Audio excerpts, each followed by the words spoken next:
Vamos lá, gente, vamos seguir aqui. Então, a gente está falando sobre, né, o ponto de partida e os desafios que a gente tem internamente para responder essa complexidade do mundo pós-moderno, tá? Nós falamos sobre as guerras, falamos sobre esse mundo, esse homem que quer o conforto da tecnologia, da ciência, mas também esse dualismo que existe, porque existe aí a miséria gritante, a falta de segurança, enfim. E agora a gente vai falar também que existe um socialismo burocrático, um socialismo que tenta aí vender uma ideia de solução, que a gente sabe que é irreal, né? Se a gente vê os países chamados socialistas, a gente vê que isso não é real, que isso é uma propaganda somente. Vemos também o neocapitalismo como vitorioso, mas ao mesmo tempo ele também não responde plenamente à necessidade do ser humano, porque ainda existem muitos excluídos. E aí isso tudo gera uma visão pessimista do ser humano.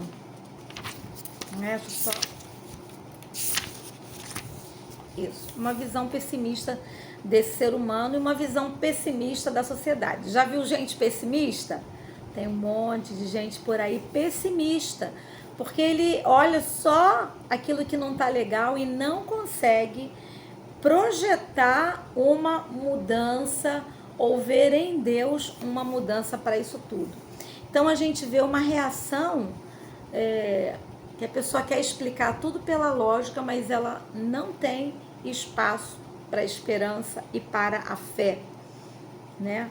Por outro lado, existe o grupo que procura descontroladamente a satisfação, né? A gente chegou a comentar um pouquinho no vídeo anterior, a satisfação imediata dos seus próprios desejos, e aí a gente chama isso de individualismo feroz, individualismo competitivo, né? Isso aí não é saudável dessa maneira, né? É aquele velho ditado, farinha pouco, meu pirão primeiro, né? Quer dizer, a pouco eu vou garantir o meu e o restante que sobreviva como conseguir sobreviver. Então essa não é a proposta do Evangelho. Até a gente lembra de Jesus quando ele está com a multidão lá no monte, né? E já está ficando tarde, todo mundo tem que ir embora. Jesus fala uma coisa muito engraçada, né? Dai-lhes vós mesmo de comer. Como assim? Tem padaria aqui perto? Não. Tem mercado aqui perto? Não. Tem dinheiro suficiente para comprar para essas pessoas? Não.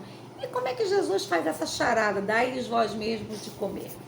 Ele queria ensinar ali que quando a gente dá o que a gente tem de melhor para abençoar, a bênção de Deus, ela transborda, né? E a gente vê o resultado disso. Eu acho muito interessante, muito lindo nessa passagem bíblica, é que o Evangelho faz questão de nos contar que sobram 12 cestos ainda de pães e peixes, 12 cestos cheios, né? Então, qual é a moral disso tudo, né? Além da grande maravilha da manifestação do poder de Deus, é que verdadeiramente quando nós compartilhamos, a bênção vai transbordar sobre nós também, né?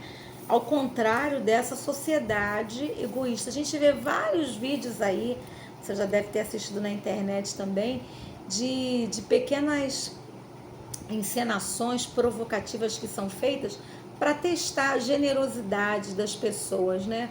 A gente ainda encontra pessoas generosas, pessoas de boa fé, mas em geral a maioria é uma maioria desconfiada, egoísta, né? Que tem dificuldade de compartilhar. A maioria, porque é reflexo realmente dessa sociedade pós-guerra também, né? Que se fecha para o outro, porque descobre que o ser humano, que é a sua semelhança, pode ser também um monstro capaz de fazer aberrações de crueldade e violência inimagináveis. Então,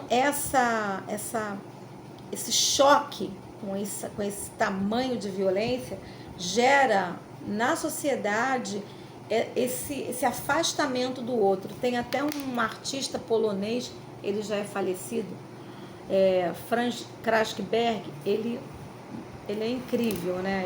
Eu sou admiradora do trabalho dele. Franz Kraftwerk, ele, polonês, viveu essa experiência da Segunda Guerra. Seus pais morrem lá na Polônia, e ele é um artista, né?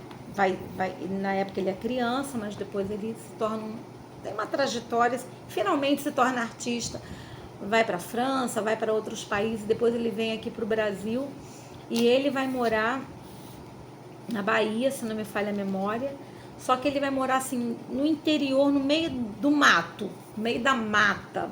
Ele faz uma árvore em cima de uma casa, ele faz a casa em cima de uma árvore, a casa dele é em cima de uma árvore, uma casa maravilhosa, assim, interessantíssima, e a matéria-prima das esculturas dele, ele recolhe galhos, troncos, raízes queimadas no meio da mata, e aí ele faz toda uma admiração de como nós temos uma mata tão maravilhosa e nós somos tão negligentes com a nossa reserva, a nossa mata, as nossas florestas, né? E ele pega aqueles galhos queimados, retorcidos pelo calor, e dali ele constrói as suas esculturas. E é um homem que ele faz experiências também com a terra, ele admira a terra do Brasil, as várias tonalidades, os vários tipos de terra. Artista tem outra visão de mundo, né?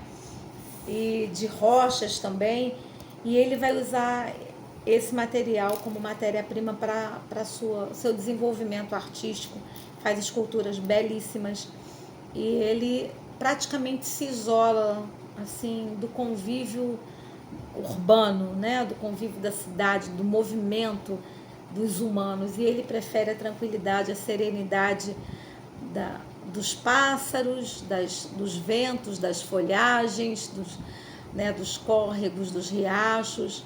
E eu imagino ali, né, que ele, ao resgatar aqueles galhos queimados, ele faz também ali um protesto artístico, né, de toda a crueldade que foi o massacre do Holocausto, as famílias que eram queimadas, enfim, que eram mortas das mais diversas formas.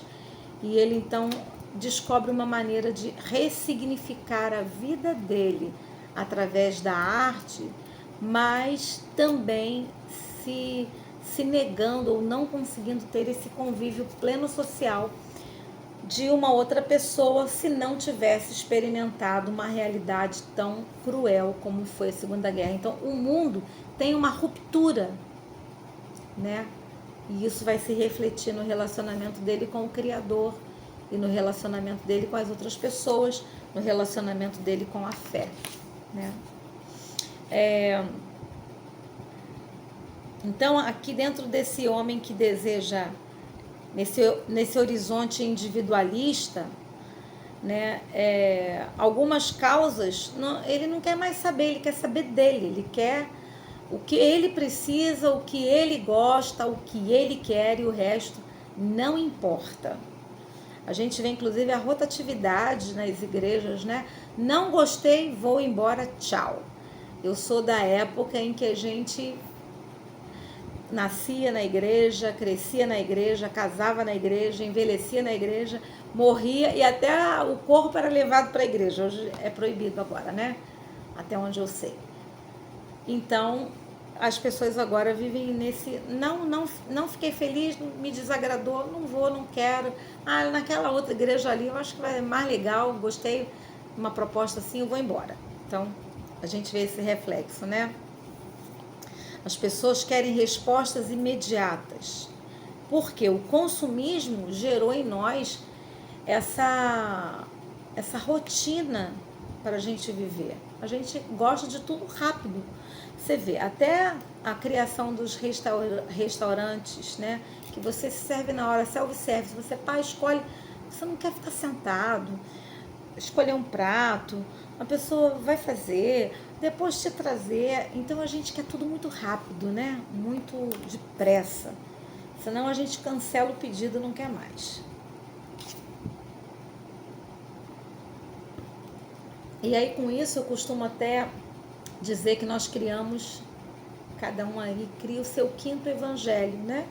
O evangelho segundo eu. Eu pego o que eu quero do evangelho e boto outras coisas que eu gosto e tiro outras que eu não gosto. Então a gente cria esse quinto evangelho que diz: feliz é aquele que consome, mais feliz ainda aquele que consome bastante. Haja visto aí nossas redes sociais, às vezes por ilusão, né? A gente bota foto, mas nem sempre é. Vê nas redes sociais fotos que nem sempre é a realidade que a pessoa está passando, né? Vemos aí o consumismo, o individualismo, o imediatismo. Então, o que nós podemos, agora aqui dando uma viravolta, o que nós podemos falar para essas pessoas? O que a Bíblia, o que Deus quer falar com essas pessoas? O que a igreja precisa falar? Qual é o conteúdo que a igreja precisa anunciar? A igreja que tem Jesus como o cabeça, Jesus Cristo como cabeça dela. O que a igreja quer comunicar? Não é interessante lá em Apocalipse, quando Jesus fala: eis que eu estou à porta e bato, se alguém ouvir a minha voz? Ele está falando para a igreja. Eu estou do lado de fora batendo na porta.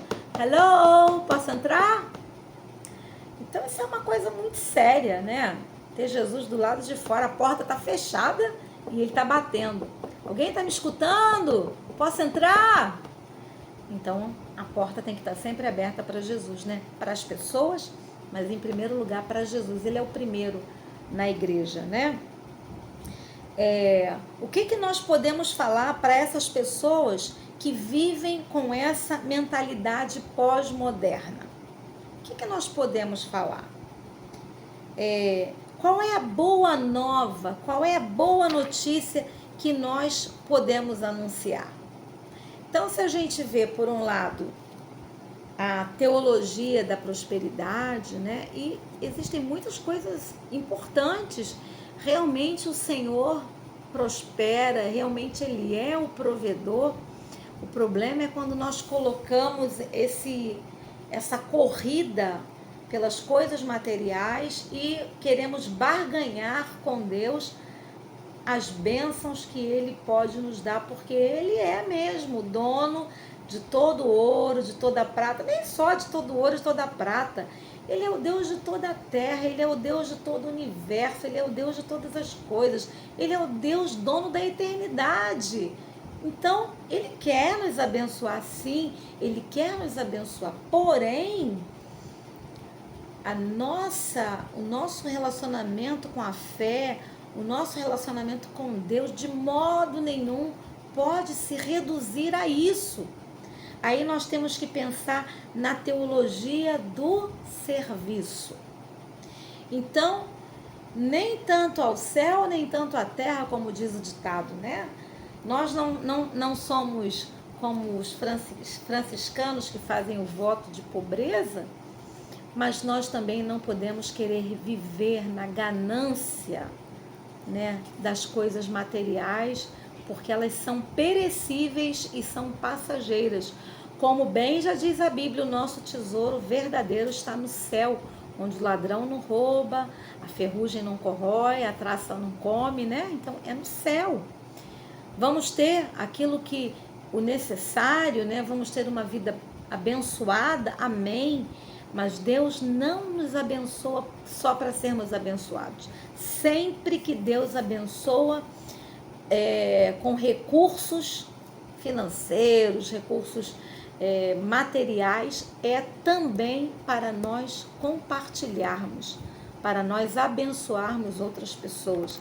E como é bom quando Deus encontra um coração que gosta de abençoar, e Deus pode prosperar, né? Deus pode dar riquezas até, porque aquele coração ali está entendendo que as riquezas que ele conquista não são só para ele, é para abençoar o reino de Deus, é para abençoar o necessitado, né? Então, dentro dessa teologia pós-moderna individualista, nós temos uma boa notícia para dar e precisamos dar. Existe a teologia da prosperidade, existe a teologia do serviço, né? Onde é que está o equilíbrio disso? Onde é que está a boa nova do Evangelho? Então é sobre isso que a gente precisa pensar, tá bom? Deus te abençoe, eu volto já já.